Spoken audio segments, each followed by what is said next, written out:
అద్భుతాలు జరిగే క్రమంలో తలుపు వేయడం అనేది చాలా ప్రాముఖ్యమైన రహస్యం. 2 రాజులు 4:28. ఇప్పుడు ఆమె అడుగుతుందంతా ఏంటండి? 2 క్వశ్చన్స్. ఇప్పుడు ఈయన తలుపేసింది దేనికి? క్వశ్చన్లకు తలుపేసి. నీ జీవితంలో అద్భుతం జరగాలంటే క్వశ్చన్లకు ఏం చేయాలి? తలిపేయాలి. ప్రభా భర్తని ఇమ్మని నేను అడిగానా? అడిగే ఉంటావు ఒకప్పుడు, మళ్ళీ మాత్రం ఏమంటా? అడిగానా ప్రభా? అయితే ఇట్లాంటి పెంకి భర్తని ఇవ్వమని అడిగానా ప్రభా? నేనేమన్నా నా పిల్లలు కావాలని అడిగానా?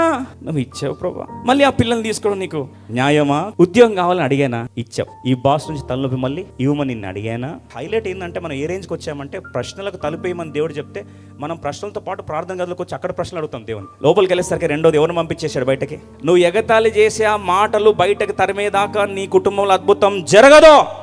తలుపేశాడు. ఇప్పుడు ప్రార్థన చేశాడు. ఈ ప్రార్థన వారి చరిత్రలు ఏం చేసింది? మార్చేసింది. ఈరోజు నీ ప్రార్థన జవాబు ఎందుకు రాదు తెలుసా? ప్రశ్నలకు తలుపేయట్లే. ఇవన్నీ కూడా సమాధి చేసి తలుపు వేసి దేవుని వైపు చూస్తూ ప్రార్థన చేశాడు. ఆ ప్రార్థన, ఆ చనిపోయిన బిడ్డ ఏం చేశాడు? తిరిగి బ్రతికాడు. ఈ కార్యము దేవుడు మన జీవితంలో నెరవేర్చును గాక.